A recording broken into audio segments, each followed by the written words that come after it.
This episode discusses sensitive topics related to domestic violence. Please take care of yourself while listening and step away if you need to. Hi everyone, I'm your host Jade. And I'm your host Emma.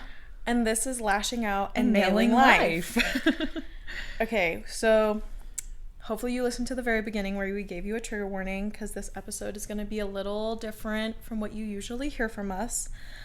Today we're going to use our platform to talk about domestic violence, which although it is a heavier topic, for me at least, and I think Emma as well, it is very important to talk about. And I think part of the reason it's so common in our society is because it's not talked about enough. So I politely asked Emma to have this space for this episode since it is Domestic Violence Awareness Month. Yeah, our goal with this episode is to start the honest conversation and remind everyone listening that you're not alone and that there are resources and people who truly want to help. So I guess I'll go into my story since that's why we're doing this. I wore cheerier colors so that at least if you're watching this, there's a positive aura-ish. So everything I'm talking about happened over the span of, it started February of 2021 and ended March of 2023.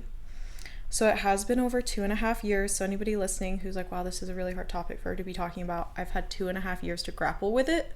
So I've gotten it under my belt, at least a little bit. It's still one of those things, like once it's happened to you, it's a scar you have for the rest of your life, unfortunately, but that's how all scars work. So mine, everybody listening is gonna go, okay, there were a lot of red flags that she ignored. But that's typically how domestic violence relationships start. Domestic violence is typically caused by a narcissistic abuser. They're not all narcissists, but that's a major warning sign as if they are a narcissist, which I can go into the definition of that later. And abusers will purposefully seek out somebody that is weak, at a rough point in their life, unknowing, all of the above. So I was 20 when I met him. He was 27, so that already says a lot. I had been engaged back the previous year, and that had broken off October of 2020. So we're talking just 4 or 5 months later. I had tried to do a little bit of therapy after that engagement broke off, but it was COVID time, so in-person therapy wasn't a thing, and I didn't find a new therapist. I just went to my high school therapist, and obviously was aimed at treating high schoolers. She was not very helpful in the process. So although I thought I was ready to date, I now know years later I definitely wasn't. But I met this guy at the gym, didn't even meet through a dating app. I actually started contact, so I could partially blame myself for this, because who knows But you're not supposed to. Because who knows if he ever would have talked to me, but I actually did initiate our first conversation. Met at the gym. He actually disclosed a lot early on, so it's not like he tried to hide anything. I think he was testing the waters with me and how much I was unguarded almost. So I found out, I think on the first day I talked to him, that he was a father. His daughter was 18 months old. He was living in a sober living. And I honestly don't remember if it was the first conversation, but it was definitely within the first week that I found out he didn't have his license, because he had gotten a DUI where luckily he hadn't injured anybody else. He just crashed into the side of I-25 as he was coming down from huffing the keyboard cleaner. So I found all of that very early on, within early days, because I remember driving to his sober living to pick him up and like take him to the gym. So, or if I didn't take him, I would drive him home to his sober living. So some of those are very obvious signs that he's probably not a healthy person, but I feel like a lot of us, especially women, have motherly instincts. We want to help. We want to, as my therapist called it, I kind of had a hero complex, which has been displayed in more levels than just couple-y relationships, but also my friendships, as some of my friends have witnessed. So I think that was my big draw, as I saw a project. I wanted to help them heal. So early on in the relationship, and it's funny because I've gotten rid of them, but I remember the first year of healing from this, like looking at Snapchat memories, and there were ones where it was just me, and I'd obviously posted it to my story of me crying because he told me that my clothes made me look like a hooker. Oh my gosh. There were other things where he like would cross lines with his daughter's mother, and he would always spin it and be like, well, you just don't get it because you don't have a child. Or he would tell me that I didn't understand something because I was so much younger than him. He always wanted video proof or photo proof of who I was with and where I was going. Controlled what I was wearing, obviously, from that initial comment. But yeah, just lots of things that had I had those resources and information earlier on, I think it's like crystal clear that that's not normal, or it shouldn't be normalized. But when you're 20 and you're with a 27-year-old, you're like, no, that's cute. Like, he's just possessive. Like, I'm his. He doesn't want anybody else looking at me. He cares about who I'm with. He's trying to make sure I'm safe. And that's none of it. It's more they're trying to back you. And I keep saying he because my experience was a man. But if you are a man listening, I understand women can be the abuser as well. So I'm not subjecting this to just men being the abusers. Women can be the abusers too. But obviously for my purpose of my story, it was very much a man. But it was him wanting to shelter me and put me in a corner and cut me off from as many people as possible. Because obviously the more people I was talking to, the more people could have possibly picked up on what was going on. And I don't think I ever communicated any of like the awful things ever to my parents. My parents would pick up on little things here and there. There were a couple days where I honestly don't remember what happened, but I would come back with really dark shadows around my eyes, questionably, possibly black eyes, but I genuinely have no idea how I got them. And my dad would make comments here and there about the shadows around my eyes. But there was a lot that happened that not many people knew because I wasn't telling my parents. And as I said, he'd cut me off from a lot of my friends. So he and I were together from, I think, March of 2021. And then we actually broke up twice in 2022. We were broken up for a week in March. And we just took a break. We were still talking. I didn't see anybody else. And then we got back together. And then June of 2022, we broke up. He told me he wasn't in love with me anymore, that he didn't want to see me anymore. I made the mistake of still having him on Snapchat. Because he still wanted to have me on Snapchat, which at the time I thought was nice, but as I tell this story, you'll see why. So we were broken up for 6 weeks, of which 2 of those weeks I was even in England, so very much away, separated. Didn't see him at all over those 6 weeks, and then come to that final week, I started talking to this guy that I had known for years, and like I had a crush on him when I was like 7 and he was 10. I think we're 3 years apart. So it was one of those things where like I was excited to be talking to this guy, and he and I went to Parker Days together. And then the following weekend, he and I went on a hike, and then we went back to his place and we were just watching, I think, Stranger Things. I don't know. No, it was definitely Stranger Things, because I know where this is going. Okay. We were watching Stranger Things, and suddenly I hadn't been on my phone all day, or at least not on Snapchat, because I had my location open to everyone I was friends with. Please let everybody be this is a PSA. If you have your location visible on Snapchat for friends that you're super close to, cool. Limit that circle. Not everybody deserves access to your location. So unaware of that fact, he obviously had my location. Now I only had it on if I was on the app, but he was smart, obviously. This is what sucks about abusers, is they are very intelligent people. That's how they get away with most of it. He had noticed I hadn't been active on Snapchat, so he suddenly started, and this is like 8 or 9 at night, like it's late at this point. He calls me, I kid you not, I think it got up to 226 times. It was something insane, like it was in the hundreds. I did pick it up, I think, oh gosh, on the 5th call. So he kept calling after that one, to which, like, I picked it up and he was like, hey, I was like, hey, what's going on? And he was like, where are you? And I lied. I was like, I'm at home. And he was like, well, why haven't you been on Snapchat? And it was actually Father's Day, I think.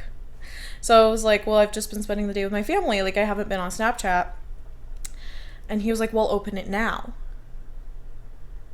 And I was like, no, like, I'm watching Stranger Things, because I knew he could hear that, most likely, in the background. I was like, no, I'm watching Stranger Things with my family. Like, I'm just going to hang up and go back to doing that. And he was like, no, Jade, open Snapchat right now. And I was like, no, I'm not going to. And he started, I think he called me a whore. He called me a slut. He was like, you must be with somebody.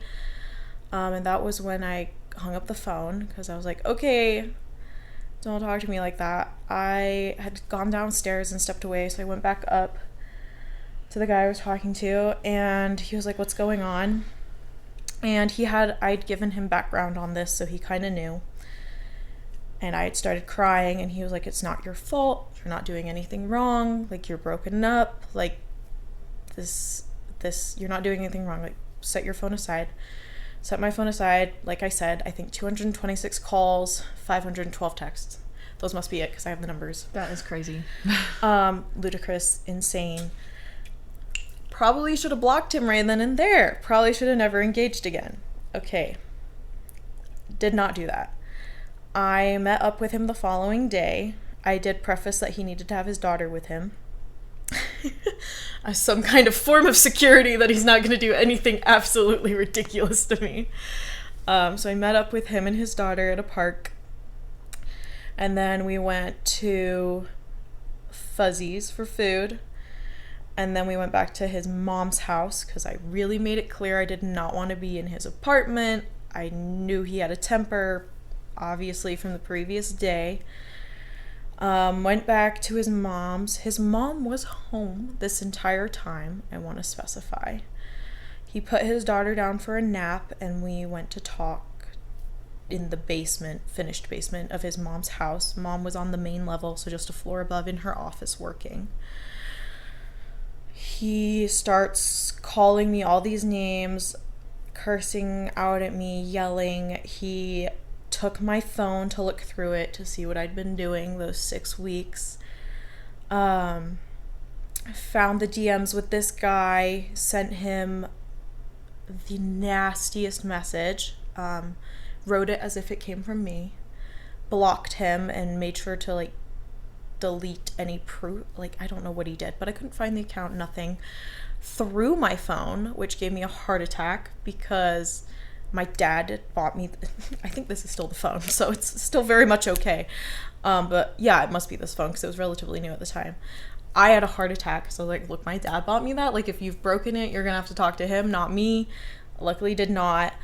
For my safety's sake at this very point, I agreed to get back together with him, because I didn't know what was gonna happen if I didn't. If you're in that kind of situation, I feel horrible for you. It's the worst feeling in the world, not knowing how to get out of something. I then proceeded to be with him for another, 9 months? Till March? Yeah. 9 months.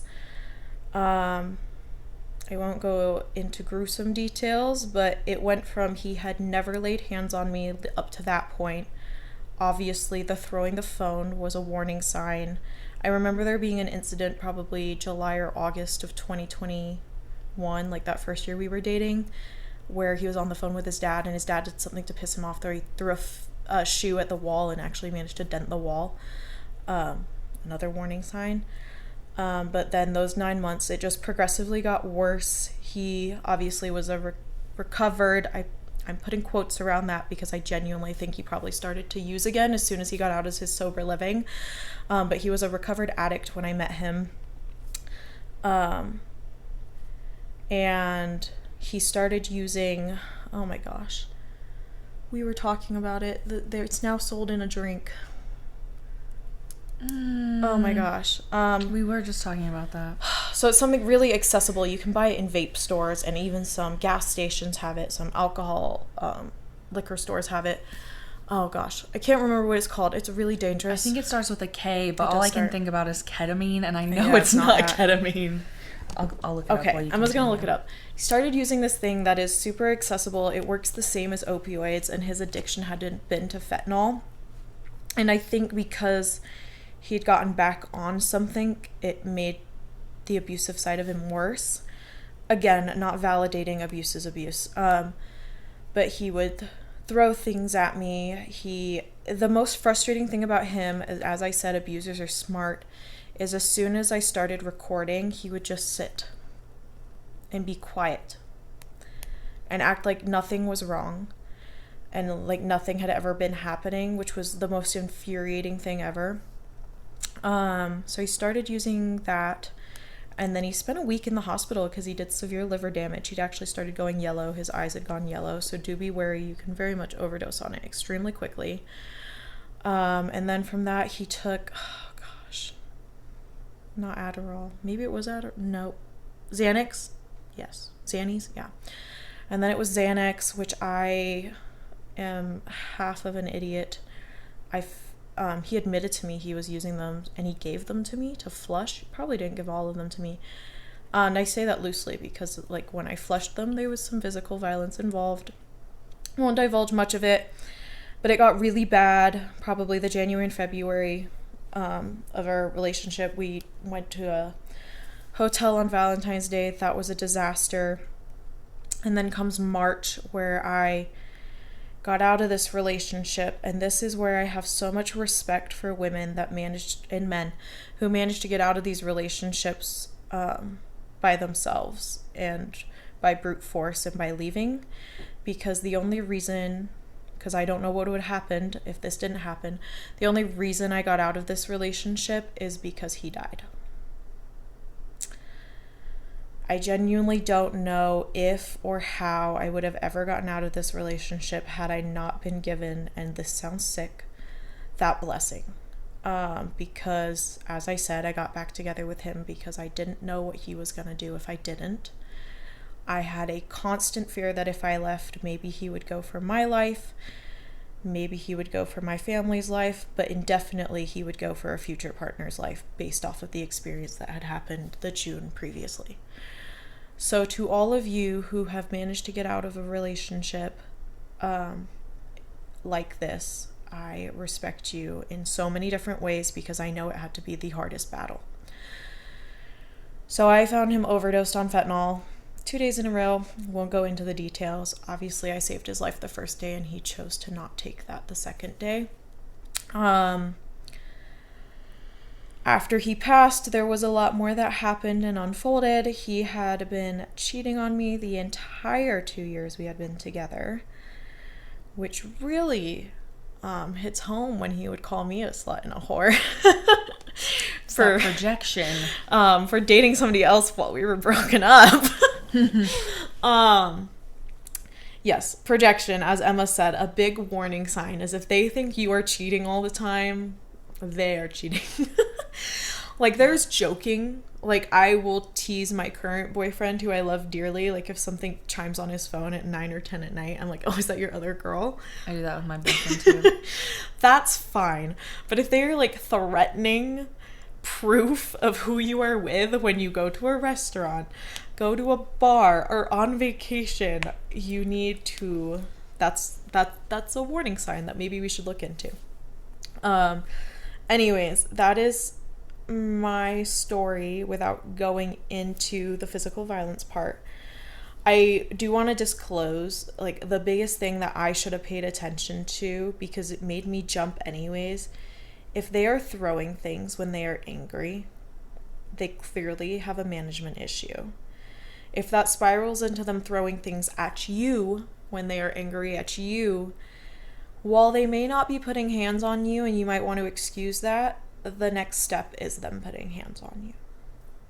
So, please pay attention to how your partner is when they are angry. Mm-hmm. I'm going to take this in time now that I've disclosed that one obvious thing to go over. My therapist gave me this. I started therapy very, very quickly after I found him passed. So don't worry. That's probably part of the reason I'm able to talk about this so well. My therapist gave me this cheat sheet that I think every person should be given at the age of 16 when they start dating. Because this will help everybody out. So, if you have a pen and paper or your phone, I would ideally write down these. So, these are the early warning signs of potential abuse. Okay. No, so, this doesn't mean that if the person you're with presents one of these or even two, they're going to be abusive. It's more like a compilation. Really quick, too, I found that drug. Oh. It's called Kratom. Kratom. Yeah, and it says here, too, it even says, an herbal supplement containing opioid-like compounds. Kratom is often sold in gas stations and can be addictive. It can be abused for relaxation, anxiety relief, or to achieve a high. So he got his hands on that to achieve a high, obviously, as an ex-addict who I guess maybe didn't have access to the fentanyl that he wanted. I don't know. He found access when he wanted. So I don't know, but that's what he had gone to. So, yeah. Kratom, be wary. I personally think it's just something you shouldn't touch. Try other things first. We're in a state where weed is legal, so maybe start there. Start with something more gentle where you're not going to give yourself liver failure and spend a week in the hospital pretending to not only your significant other, but your entire family that you don't know what's happening. None of us knew. Okay, that's such a lie. His family was part of the problem. Totally. I'm sidetracking. Okay, hold on. Also, pay attention to your partner's family. Please pay attention to your partner's family, because if I had even done that, it probably would have helped. Dad was an ex-alcoholic, but when I say ex-alcoholic, I mean so severe that if you do some research, you can find a news story on him. Because he ended up coming down from being drunk so severely that he thought somebody was in his house. And he was so paranoid that he stripped down naked and ended up on the side of, I don't know, it was either I-25 or E-470. But he ended up on the side of a highway naked and was taken to the hospital. Wow. And then was so not with it that he ended up hitting on his own daughter. So yes, you can imagine the guy I was dating had severe trauma problems. I also know that he opened up a little bit about being abused in the childcare that his mom would put him in. And then listening, his mom and stepdad were super fat phobic. I mean, extremely fat phobic, would say horrible things. And then his dad was just, his mom too. They were both just severe narcissists in every way. Like, she was all vanity and looks, and his dad was all money and wealth. So together, just not breeding the best children. I feel like people with those kind of parents either come out amazing because they want to be nothing like their parents, or have absolutely no clue that that's not normal. Yeah. And end up being exactly like their parents. Yeah. So also paying attention to parents and environment they grew up in can be very helpful. Anyways, with that, because that kind of factors into this, early warning signs of potential abuse. Now take notes. Okay, the first one is too much too soon, meaning your partner is pushing for instant closeness and does not allow the relationship to grow at a pace that is comfortable to you. I feel like that can happen a lot in our society just because we have instant... love bombing has gotten so... We have a phrase for it now, you know? Yeah. And we have instant access to each other all the time. So that's one of the biggest problems with phones is like we expect that automatic text reply all the time. So that does, I feel like, fuel relationships to move faster than they should. But just keep that in mind. Confusion. They change expectations or guidelines, thus keeping you guessing how to please them. So if one day something makes them happy, the next day that pisses them off. Just paying attention to how they react to things and if it's consistent or if they're trying to keep you on your toes. Intrusive and controlling. Partner consistently wants to know your whereabouts, who you were with, where you were going, and when you were coming home. Pretty straightforward. Isolation kind of goes with the previous one. Partner insists on spending all or the majority of your time together, cutting you off from friends and family, and making fun of your interests in other activities. Possessiveness and jealousy. I feel like we live in a society where we think jealousy is cute to an extent. Partner constantly accuses you of sexual interactions with anyone in your life, friends, teachers, bosses, counselors, etc. Accuses you of flirting, monitors how you look and what you wear. Prone to anger. Partner is easily angered, has rapid mood swings, unpredictable behavior. Anger is out of proportion to the incident. Do any of these sound familiar to the story I just told? Unknown past or respect for women. How has your partner treated previous girlfriends? Does your partner use derogatory or disrespectful language about women in general or men? Does your partner have stereotypical beliefs about gender roles? Something I forgot to say is he would not let me talk to the mother of his child at all. Massive red flag that if they have a kid and they won't let you interact with the mother of that kid, something's up. Self-centered. Partner always wants focus on their own wants and needs. Double standards. Partners expect others and you to live by their standards, yet she doesn't live by them. Alcohol and drug use. Don't need to explain that one. Blames others. They don't accept responsibility for their own actions. And inappropriate sexual behavior or demands, i.e. Sexual abuse or rape. Fun things. I want to unfortunately say that the guy I was seeing checked every single one of these boxes, so receiving this piece of paper was the most disappointing experience of my life. But yes, hopefully you guys wrote those down and you really do take them to heart, because had I been given that, I probably would have been paying a lot more attention and I would have taken it very seriously. So one of the biggest reasons that I am talking about this is because I really want to make a movement with this. It's Domestic Violence Awareness Month, and I've told people that and they go, I thought it was Breast Cancer Awareness Month. And while I don't believe that that deserves any less recognition, I do believe they should be talked about at the same level. But you don't see any brands, any stores, nothing doing anything for domestic violence awareness. And that really breaks my heart as somebody who has been in that position and as somebody who believes if there were advocates for it and people talking about it and telling their stories, that I would have at least had some form of knowledge on it. So one of the biggest things I have talked about and I do want to pursue at some point is finding a way to at least get this as a handout in all high schools. Yeah. And colleges. I think it's just good to know these things too, to even recognize it in your friends' relationships. Mm-hmm. Because when you are so young, even when you get older, if you haven't personally experienced things like that, or if you are, again, fresh in the world and haven't experienced things like that, then you're not going to really know what to look for as not normal. Yeah. Like, you're not going to be able to see, oh, that's weird, if you don't really know. Because I even remember in high school, there would be incidences where we would be like, but is that what people do? Is that what people do? Is that just like their relationship's different than mine? And I feel like you see that a lot now on TikTok and Instagram Reels, where people are posting on there and they're going, hey, I just want to check with other people. Is this normal? And like half the time they're things that should have been talked about. Yeah. And one of the biggest things that has stuck with me that my dad said after all of this was said and done was, nobody teaches you how you deserve to be loved. And there's just nothing truer. We go through sex ed in high school and focus on the sex side of things, and we don't focus on the romance and the genuine relationship connection side. Especially if you didn't have the benefit of parents showing you, like showing you how you're supposed to be treated and things like that, which is also can be common, so. And that was where my dad got so confused, because my parents do have such a healthy relationship. My dad was just like, I don't understand like how you ended up in that mess. To which, as my therapist describes it, it's like putting a frog in boiling water. You don't realize the water's boiling until it's too late. Mm-hmm.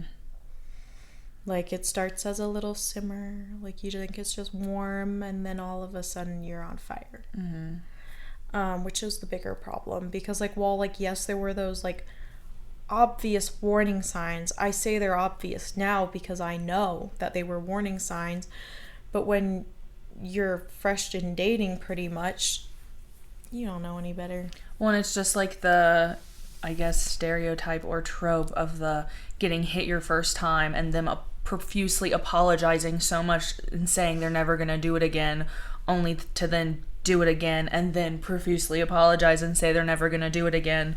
And it is kind of an endless cycle of, either you feel trapped and feeling obligated to stay with them for your own safety, or just, yeah, being trapped in a bad situation. So it's that you get obsessed with the highs more than the lows because of how high the highs are.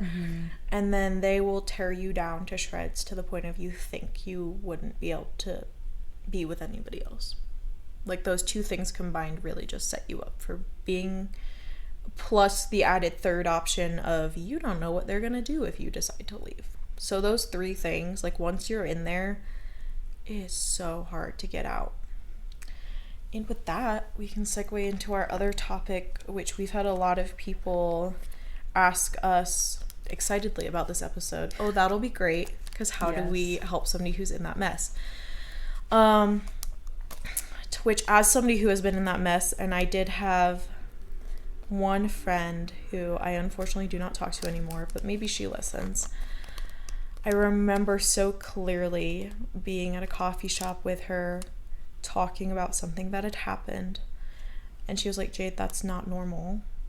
And this was before any hands were laid on me. And I said, laughing, I was like, but he doesn't hit me.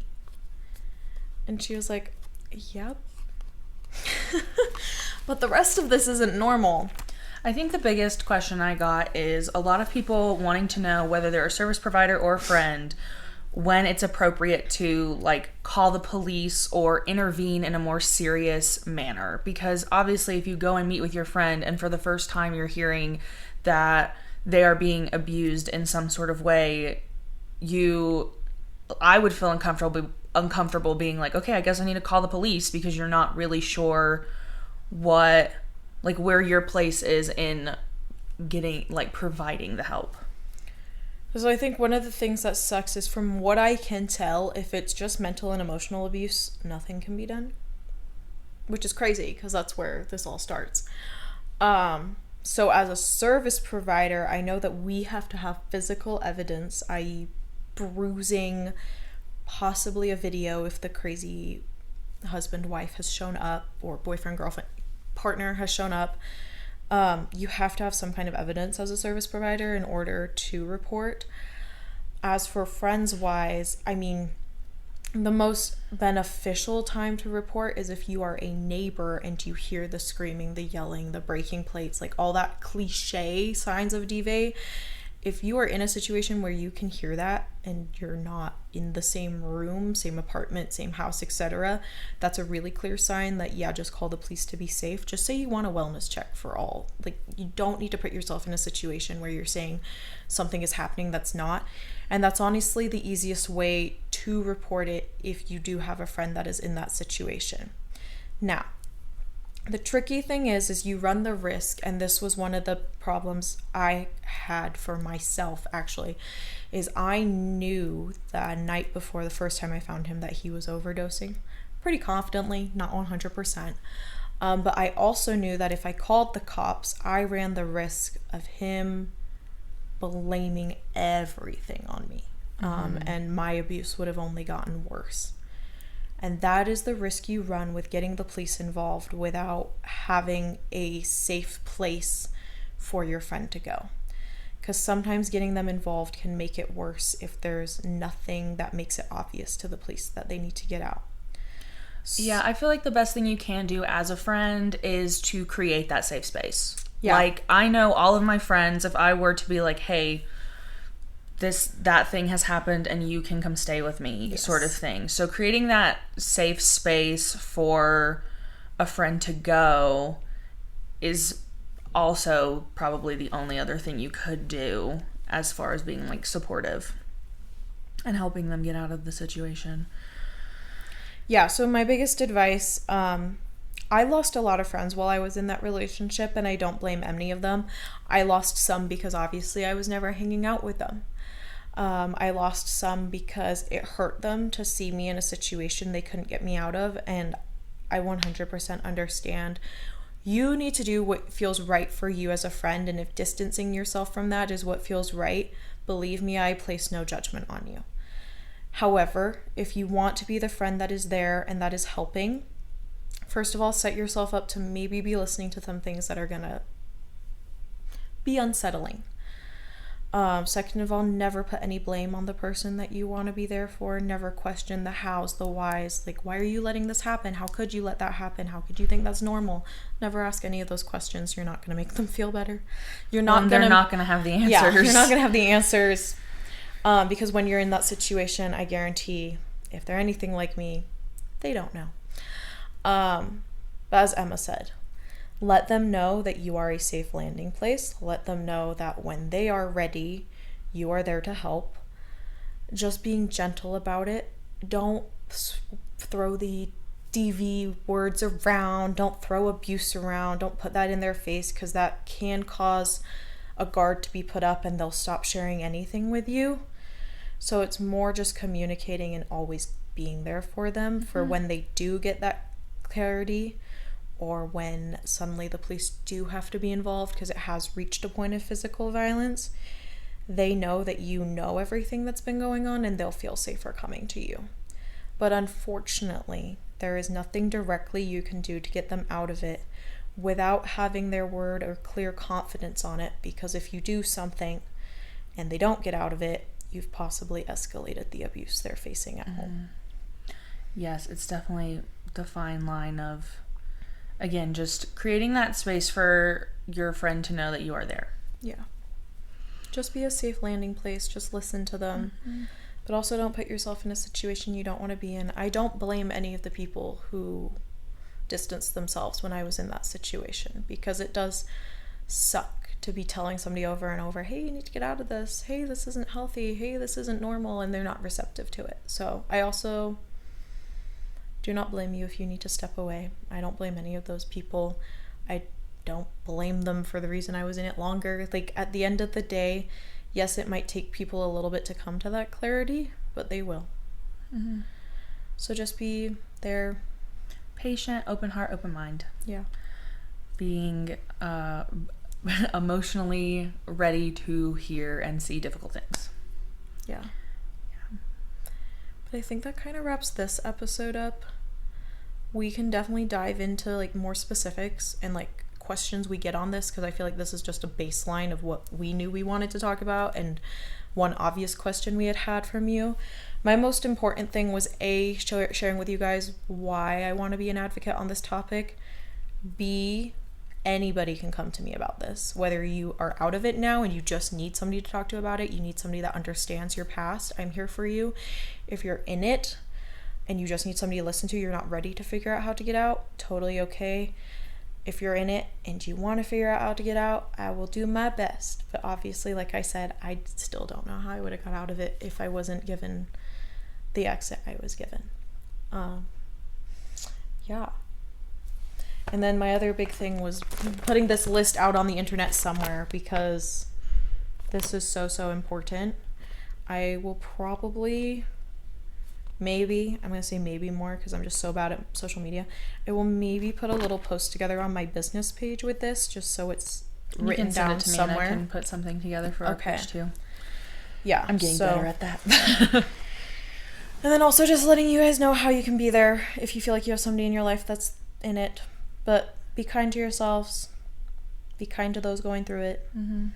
If you've never been through it, I'm sorry, but you have no right to question how anybody can stay in it. You truly do not get it until you've been there. But yeah, I hope this helped you guys in some way. I hope you guys don't feel too bad for me, because I promise I'm okay. I promise I'm in a healthy relationship now. I promise I have healthy friendships now. Everything is good. That's why we decided to do this now. Yeah, finally ready. And if you or anyone you know is struggling with domestic violence right now, we will be putting all of the hotlines in our description as usual, easy and fast to access. Yeah. And I think that's it. Yeah. I don't think it was too dark. No. I do mean it with my full heart that nobody has to feel bad for me. Nobody has to be like, oh my gosh, Jade, I'm so sorry you went through that. Like, I promise I'm okay and I'm healed. So yeah. That's our intro to this, because if you guys do want more, I'm more than willing to talk about more. So yeah, I think that this was a good way for us to, I lost the word. Introduce the topic. Go with that. And I'm really glad that we can use our platform for things like this. Bringing attention to things like this. Yeah. Yeah. This is just something to me that does, like, people don't even realize it has a month dedicated to it. Like, it's truly not talked about enough. And the bigger issue is the mental and emotional abuse isn't talked about enough. We all talk about physical abuse because that's so blatantly obvious, but that's never how it starts. So, yeah. But stay healthy. Take care of yourself after listening to this episode. Go for a walk outside. Watch your favorite TV show. Do something lighthearted. Listen to one of our funnier episodes. Yeah. Do something to uplift now. Yes. Take care of yourself.